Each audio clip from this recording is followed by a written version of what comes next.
The long-awaited meetings between the presidents of the United States, Donald Trump, and Russia, Vladimir Putin, were recently held, followed by the meeting between Trump and Zelensky. While different journalists and media outlets have offered different analyses and interpretations of the possibilities of reaching an agreement in the short term, it is time to try to understand the reasons why the proposal Putin has put on the table ultimately seeks to force Zelensky to hand over the territories that Russia has sought to control from the outset. Just a few weeks ago, Donald Trump had pressured Putin with the threat of severe sanctions against Russia and countries that buy Russian oil. India, in particular, had been warned of 50% tariffs if it continued buying crude from Russia. These measures were intended to pressure Putin to seek a meeting where the principles of an agreement would be sought to end the three-year-old conflict. Although Putin gave in and the long-awaited agreement was finalized, for many, the proposal presented by Putin is basically the capitulation or surrender of Zelensky and Ukraine. What Putin intends is for Ukraine to completely withdraw its troops from the Donbass region so they can be incorporated into Russia. As if that weren't enough, Putin's proposal seeks to ensure that if an agreement is reached, Ukraine cannot join NATO. What's interesting here is that Trump presented this proposal to Zelensky as if it were a good deal for all parties. But what they and Putin are really seeking is to force Ukraine into an agreement that doesn't guarantee that Russia will try to invade Ukrainian territory again in the long term. And for many, Trump's credibility when it comes to actually taking decisive measures is increasingly diminishing, as the supposed measures repeatedly end up being mere threats. It must be taken into account that Russia is also under some pressure to end the conflict, as the country's finances are increasingly tight, with military spending due to the war already amounting to $149 billion annually, which is 19% of all public spending. And with current oil prices, Russia's finances are in trouble, as the government deficit, projected at 0.5% of GDP by the end of the year, is expected to increase to 2.2%, due to the expectation that oil prices will exceed $70 per barrel this year, a situation that has not occurred. Additionally, the casualties for Russia and Ukraine are already significant. It is estimated that the Russian Red Army has suffered nearly 1 million casualties, with nearly 250,000 dead and 750,000 wounded in combat. Ukraine, also according to figures from The Economist, has had approximately 150,000 dead soldiers and 400,000 wounded. These figures, along with a large number of displaced persons, show that the conflict has already become a humanitarian tragedy that requires a prompt solution, as Trump proposes. But Trump is also seeking a quick settlement for several reasons. The first is that despite the warnings about sanctions against those who buy Russian oil, the reality is that these sanctions are not so easy to implement, as Russia currently exports nearly 7 million barrels per day, especially to India and China through a phantom fleet of tankers. Therefore, if the sanctions are implemented, a giant gap in crude oil supply will be created, which, even with OPEC support to increase production, would not be easily replaceable. This situation would lead to a rapid increase in the price of oil, a situation completely contrary to what Trump desires, as the current goal is to keep inflation under control, and an increase in oil prices would have an impact on inflation due to higher fuel prices. It is already evident how Trump has been pressuring the Fed and Powell to lower interest rates, and in the event of a significant spike in inflation, expectations of a rapid drop in rates this year will be diluted. Furthermore, the U.S. fiscal deficit is skyrocketing, meaning they can't afford to spend billions of dollars on a foreign war that is already dragged on.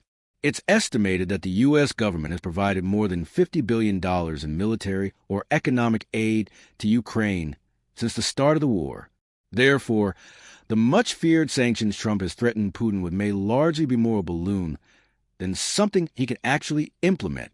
What Trump may be trying to achieve is for Zelensky to quickly agree to a deal to calm the markets and continue to keep oil prices under control. Furthermore, if an agreement is reached that ends a conflict, it could be considered a victory for Trump, a very important media victory in trying to improve his approval ratings, which have fallen due to increased political uncertainty and the rise in tariffs. Additionally, Ukraine, instead of gaining NATO membership, will be almost forced to make multi-million-dollar arms purchases from the United States, valued at up to $90 billion.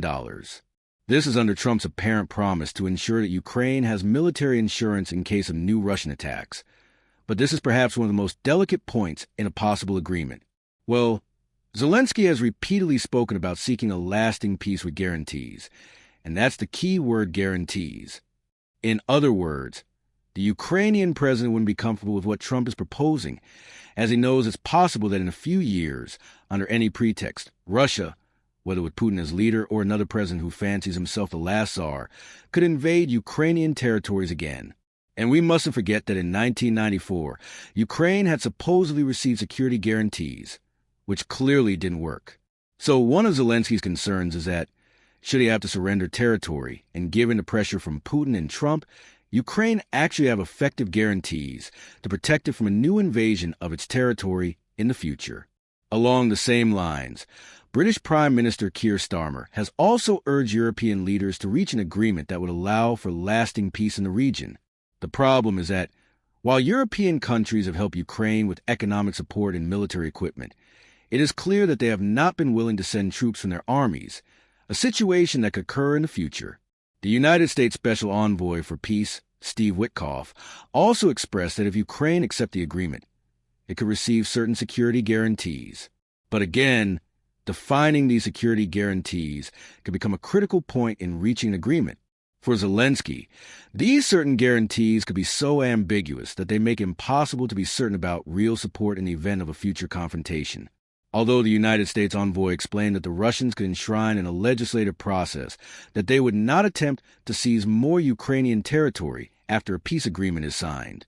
But again, it must be considered that any law can be modified in the future and is no guarantee of anything, especially given how things work in Russia, where for many, there is no separation of powers. For some analysts, a long way is still needed to truly reach an agreement, as it will not be easy to get both Zelensky and Putin to agree. Trump is trying to pressure Putin to schedule a bilateral meeting with Zelensky, but for now, Putin has not accepted this request. Additionally, for some analysts, Putin's demands are difficult for Ukraine and Zelensky to accept, as they would have to surrender all the Donbass territories, over which they have been fighting for 3 years, with a tremendous loss of human life, as we have already reviewed. Another consequence of a possible agreement is that Europe would ultimately have to increase its defense budget, as Trump suggests that Europe should be responsible for its own defense, including support for territories that could serve as a shield for possible Russian expansion. Zelensky, a few days after the meeting, analyzed the situation more closely and possibly realized that the so-called guarantees, as proposed by Trump, are too ambiguous and could leave the door open for Russia to attempt to invade Ukrainian territory again. Thus, in his quest for truly effective guarantees to reach an agreement, Zelensky is clear that Ukraine needs insurance similar to NATO's Article 5 collective defense, a claim recently announced at a press conference. Zelensky's proposal seeks to initially build security guarantees and then meet with Putin. However, the critical point in trying to advance the negotiations will be whether Putin accepts these security measures or simply announces that they are unacceptable to Russia because they put its national security at risk. However, contrary to what many expected, Trump recently announced that he would give Putin a couple weeks to apply potential sanctions against Russia if a major agreement is not reached. These statements came after Russian Foreign Minister Sergei Lavrov stated that there were no plans for a meeting between Vladimir Putin and Zelensky. These statements run counter to Trump's claims, who are seeking a quick meeting between the two leaders to reach an agreement. But these claims cannot be so easy to achieve, because on the one hand, it must not be forgotten that it is not clear whether Putin accepts Ukraine as an independent nation, and on the other, it could indicate a certain capitulation by Russia and its army to Ukraine and its military forces. It must not be forgotten that since the beginning of the war, Putin has asserted that Ukraine is part of Russia's history, culture, and spiritual space, and that its separation was a tremendous historical mistake. It would be very difficult for Putin to explain to Russians how he meets with someone he has called a Nazi and a puppet of the West. For now, Russia has intensified its drone and missile attacks, and it is still unclear whether it is truly seeking a peace agreement or simply trying to show Trump that it sought a solution that Zelensky ultimately rejected. Finally, the situation is still unclear, and while it seems that Zelensky would agree to cede the Donbass territories if there are truly compelling security guarantees, it is unclear whether Putin would accept those guarantees, or if he's ultimately simply trying to deceive Trump by blaming Zelensky for being the one who rejected the Russian proposal. Remember that in the video description, you will find a link to the best course to learn technical and fundamental analysis for investing in stocks. There's also a link to the best platform for buying stocks on the stock exchange, regulated in the United States.